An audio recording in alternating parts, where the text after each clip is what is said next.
Like that.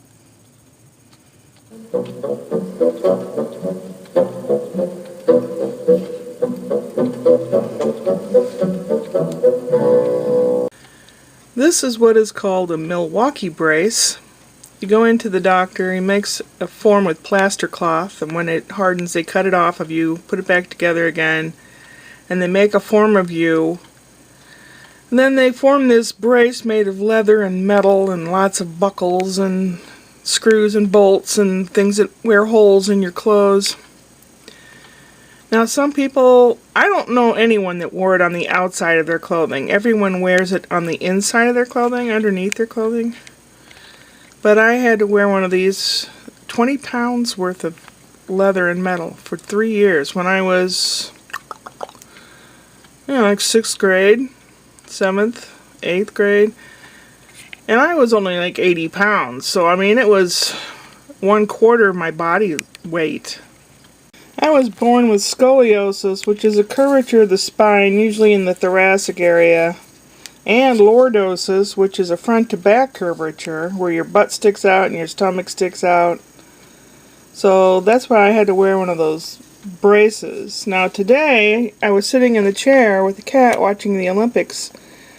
I don't know, it's an overcast day, and I fell asleep, I guess. The cat was on my lap, and when I came to, I had really bad pain, mostly right here, and I breathed in deeply, and it's not my lungs, so it must be some kind of muscles or something. And then across the shoulder, and my right shoulder especially, and from the elbows down, my both arms were totally numb. Couldn't feel a thing. Kind of scary. Yeah, I'll say. You're in pain and you're numb and you can't do anything about it. Kind of like, oh my god, if I had to call 911, would I be able to? I don't know. Really kind of scary. Oh man, I hope this doesn't remain this way. I don't know what it is. Hopefully it'll pass. Yeah. I have lots of dishes to do, haven't done them yet. I really didn't do much of anything today except fall asleep in the chair with the cat on my lap. I know, that's terrible. Oh, last night, I watched a video on YouTube of this girl, lady, pretty girl. She was from, I don't know where, some island in the Caribbean somewhere, because she had that kind of accent. Real pretty girl.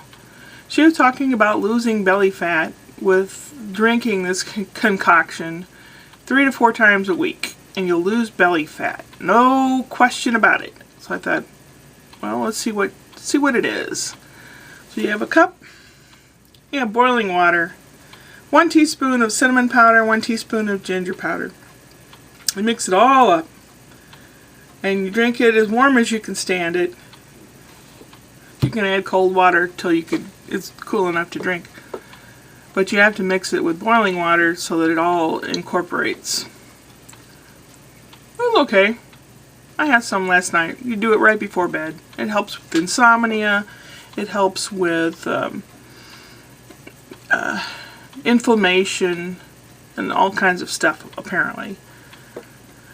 So I don't know. We'll see. We'll see. I could cut off 30 pounds of belly fat and still look pretty much the same. I stopped by the bathroom scale today, and I don't usually do that. Not anymore. I used to when I was working out all the time. I was obsessed with what's the number on the scale today. I don't do that anymore. It's discouraging when the number isn't what you want it to be. So I went by and stepped on the scale. I haven't done it since like Christmas time. And I looked down, 5 pounds less. Not bad. I'm going in the right direction. It's going to take a long, long time. Maybe we'll never go down from there. As long as it doesn't go up from there. I know. It's a lot of junk food I've been eating. Soda pop. They had it on sale at the holiday times. And at Super Bowl Sunday they had soda on sale. And at the holiday time they had Oreo cookies, which is my favorite and only store-bought cookie that I like to eat. I'm down to 2 cookies. There's 2 cookies left in here. Maybe I will only eat them for a special occasion. Maybe Valentine's Day. And potato chips with less salt. Of course, I have been eating raw cashews, and I know cashews are full of fat. But I have been doing better. If I start feeling full, I just stop eating. Like, I could keep going and keep going. And most eating is out of nervousness or depression or something like that. Emotional eating.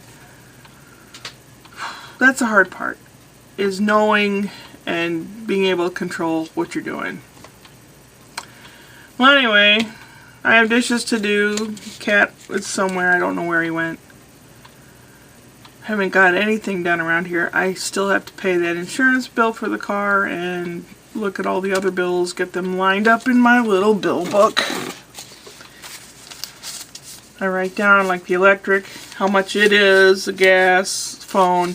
I will write down each thing, when it's due, what I pay, when I paid it, and all that good stuff. The confirmation number. I haven't done that yet for this month. Here's a computer. And then over here, on top of the printer, is a mirror.